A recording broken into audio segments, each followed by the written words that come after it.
We are just days away from what could be the most important Apple event since Steve Jobs debuted the iPhone. Apple's Developers Conference, WWDC. It happens every year in June, and it is usually a place to find news on software updates, like what features are coming soon for iPhones, Mac computers, and Apple Watches. But it is not the same every year. Sometimes Apple shows off new hardware, and all eyes this year are on Apple's first gadget for your eyes, the long-rumored mixed reality headset, which we don't have any official imagery of, so we keep showing renderings made by some artists that cobble together clues from reporting and leaks. I told you this could be the most important Apple event, and that's because if Apple launches this new category of gadget to put on your head, it's one more thing to add to the Apple product lineup, and it could go down in history as being this pivotal moment in tech, changing the way we think about personal computing. Or it could be a historic flop. Either way, you really should tune into this one.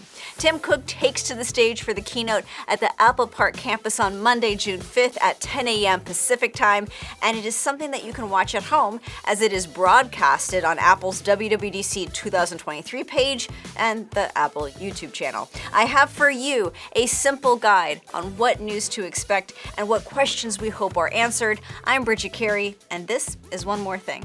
WWDC is a very software-focused show. After all, this is for software developers to get hyped to make cool apps and games, but you never know what hardware surprises Apple may roll out. There's not really a set pattern year to year. Just look at last year, the 2022 show. Aside from all the operating system talk, there were new MacBook laptops with the new M2 chip, the new MacBook Air, and a 13-inch MacBook Pro. The two shows before that, no new gadgets, just software. Apple would talk up subscription products like iCloud Plus, or it would talk about upgraded Mac chips. In 2019, though, we did have new hardware. We saw that cheese grater-esque Mac Pro make its debut. So sometimes you get hardware and sometimes you don't. But this does seem like one of those years we will get hardware. Apple could unveil this long-rumored AR/VR headset because the new mixed reality device was reportedly demoed to executives back in March. That's according to Bloomberg's Apple reporter Mark Gurman, who wrote, quote, "The demonstrations were polished, glitzy, and exciting." Reports say that this headset would be expensive, about $3,000, and it'll have an external battery that only has a few hours of juice. But a developers conference is the perfect time to unveil something like this, to get programmers hyped to make apps for it and tinker with it. I would not count on this headset being on sale right away. Talking it up now, though, gives Apple time to have more apps built for it, and to get that interest to grow over time and see what people like to use it for. The show may only tease the hardware, but it may dive deeper into the operating system for the headset, which folks think could be called XROS for extended reality. And it just so happens that Apple filed a trademark for XROS to the New Zealand Intellectual Property Office that was submitted by a group that is reported to be a shell company for Apple, as a way to hide that it's actually Apple doing it. There was some early buzz that maybe the operating system was going to be called Reality OS, but this goes with the Bloomberg report that in December, Apple may have decided to go with XROS as the name, and by focusing on software, it means we could get a whole ecosystem of different headgear products down the line as this evolves. But there really is so much for Apple to cover about XROS. It could dominate a big chunk of the keynote. Will we see how FaceTime could work, and games, and what content will we be watching on this thing? And we may have to have another event down the road just to dive into more about the hardware again when it is ready to go on sale. There is no playbook for this. Could Apple reveal even more hardware? Yeah, there is buzz.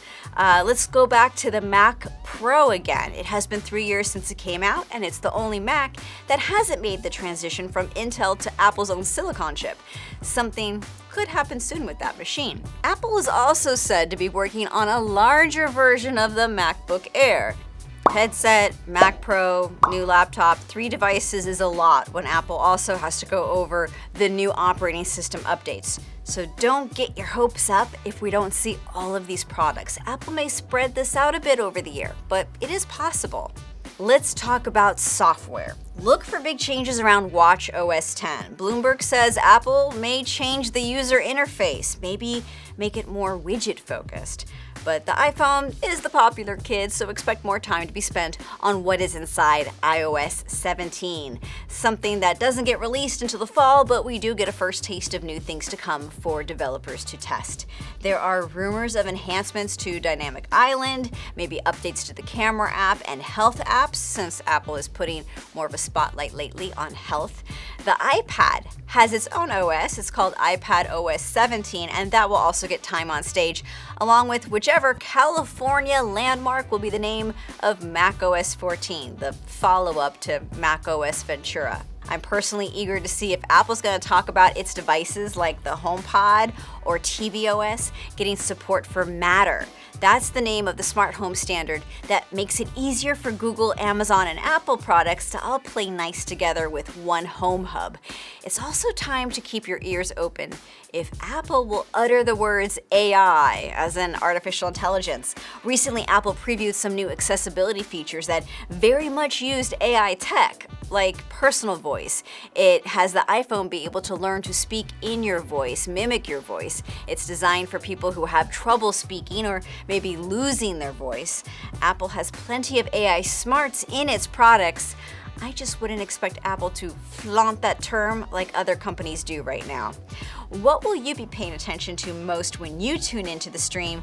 Please tell me in the comments, and please subscribe to follow our coverage because you know we are going to be all over this event. I'm Bridget Carey. Thanks for watching.